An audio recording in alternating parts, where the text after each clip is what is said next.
মনে হচ্ছে কিচেনে হয়তো বাসন মাজছে। আরে এসো। নমস্কার বাবা। বসো। দেখে তো মনে হচ্ছে খুব বড় লোক। এটাকে কোত্থেকে ধরে না, আনলে? কথাটা এটাই হলো যে ওরে মা, দেখ বাবা জীবন এসেছে, একটু খাবার দাবারের ব্যবস্থা কর। আমি আপনাকে দরকারি কথা বলতে চাই। দরকারি কথা বলার আছে? এই, দেখুন ব্যাপারটা হলো যে তুই বাইরে যা।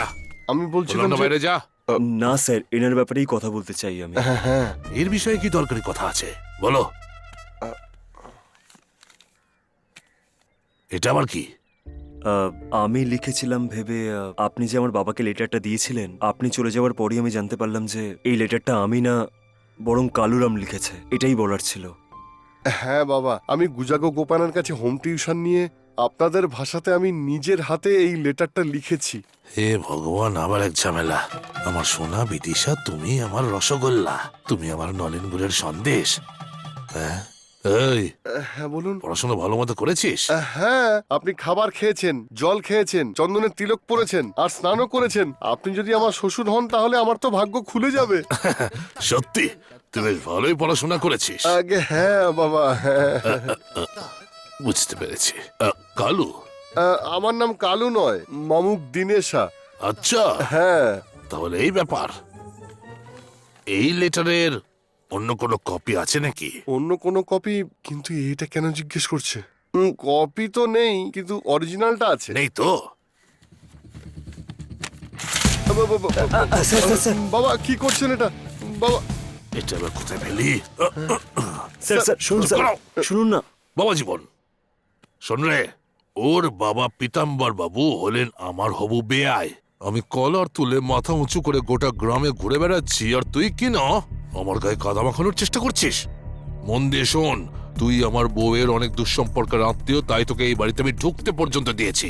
ভদ্রভাবে আমার মেয়ের বিয়েতে এসে খাবার পরিবেশন করবি, বুঝলি? যদি না করতে পারিস তাহলে বাইরে দাঁড়িয়ে বাসন ধুবি। এরকম বলবেন না, আপনার কথাতেই তো আমি পড়াশুনো করেছি আর আপনি এখন এসব বলছেন। এটা আপনি কি করে করতে পারেন? এটা তো ঠিক নয়। হ্যাঁ, ঠিক ভুল আমি বুঝে নেবো, আগে তুই এখান থেকে কেটে পড়, বেরো।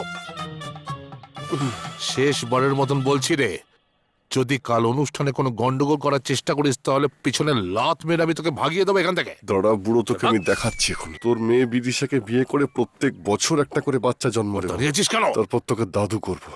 আর যদি কখনো কোনো চিঠি দেয় চুপচাপ নিয়ে নেবে, বাড়িতে আনবে না, বুঝেছ? আরে স্যার। বাড়ির বাইরে একটা লাল বক্স আছে, ওর মধ্যে ফেলে দেবে। আমার যখন সময় হবে আমি পড়ে ছিঁড়ে টুকরো টুকরো করে ফেলে দেবো। আমি হলাম ওর বাপ, আমি জানি ওতে কি লেখা থাকবে। যাও। বাবা, বিদিশা বাড়িতে একাই আছে, যদি দরকার মনে হয় তাহলে যাও, গিয়ে কিছুক্ষণ গল্প করে এসো। হ্যাঁ,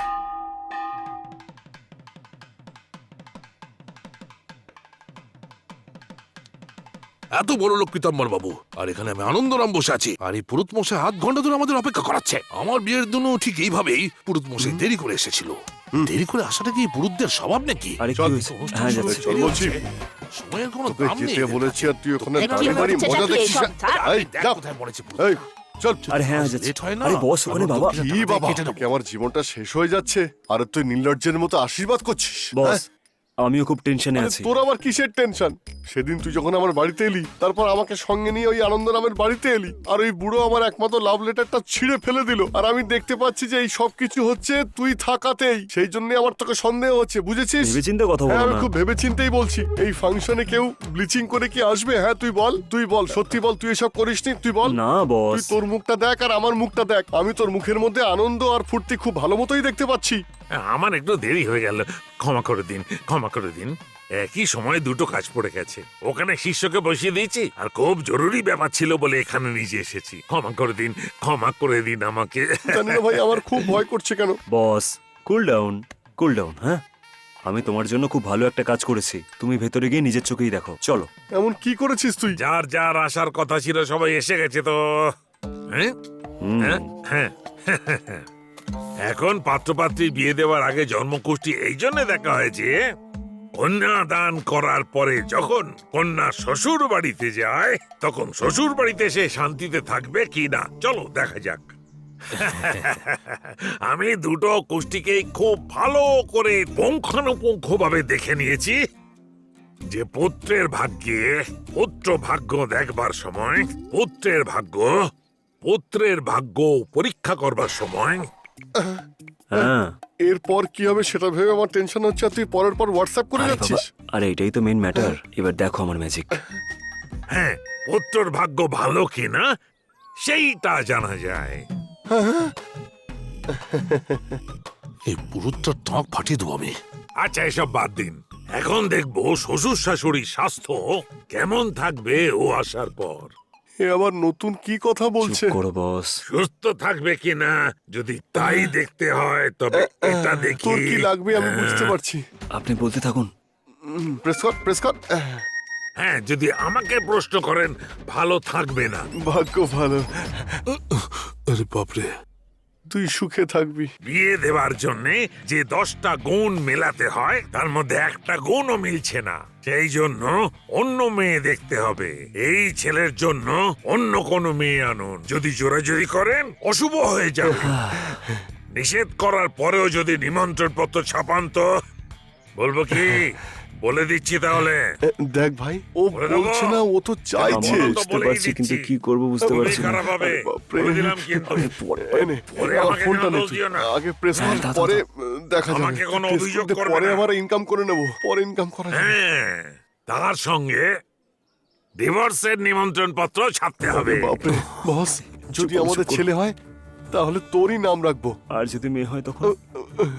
বিজি রাখবো। এসব কি বলছেন? কুষ্ঠি বিচার করছেন খুব ভালো কথা, কিন্তু ছেলে মেয়ে যখন একে অপরকে পছন্দ করে তার থেকে বড় মিল তো আর কিছু হতে পারে আরে না। বাবা, তোর বাবা আবার কোনো ইউটার্ন কেন রকম বাধা নিচ্ছে? যেন না তৈরি হয়। যে কোনো অবস্থাতেই এই বিয়েটা হবে। আর যজমান বলছিল পুরোহিত, আপনি চুপ করুন। বেয়াই, আপনি কেন চুপ আপনি করে বলে আছেন? দিয়েছেন, এরপর আমি আর কি বলতে পারি বলুন? এই তো একটু শর্ত। আর একটা কথা তুমি বলবে না, তোমাকে যা সময় দেওয়া হয়েছিল সেটা শেষ হয়ে গেছে। মেয়ের ভাগ্যে পুত্র নেই, ওর যদি পুত্র না হয় আমি প্রাইভেট হসপিটালে নিয়ে যাব, চিকিৎসা করাবো, ট্রিটমেন্ট করাবো, টেস্ট টিউব বেবি বাড়িতে নিয়ে আসবো। আর কি বলেছিলে? আমাদের স্বাস্থ্য ভালো থাকবে না? আমাদের ভালো স্বাস্থ্য নিয়ে কি হবে? কি এই বয়সে বাচ্চার জন্ম দিয়ে কি আধার কার্ড তৈরি করবো? আরে বাবারে। কোনো অনাচার দুরাচার কিচ্ছু হবে না, একদম মুখ বন্ধ করো। এই ব্লুটুথ খুলে তুমি অগুনে দাও। আরে, আরে, আরে, আরে, কি করছেন, কি করছেন? প্লিজ কিছু মনে করো না, অন্য কোনো রাস্তা নেই, তুমি শুধু তারিখ দেখো। সামনের মাসে 18 তারিখ রবিবার, সেদিনই লগ্ন ঠিক হলো। আর সেদিন সকালে এবার তো আমরা সবাই একসঙ্গে মরতে চলেছি।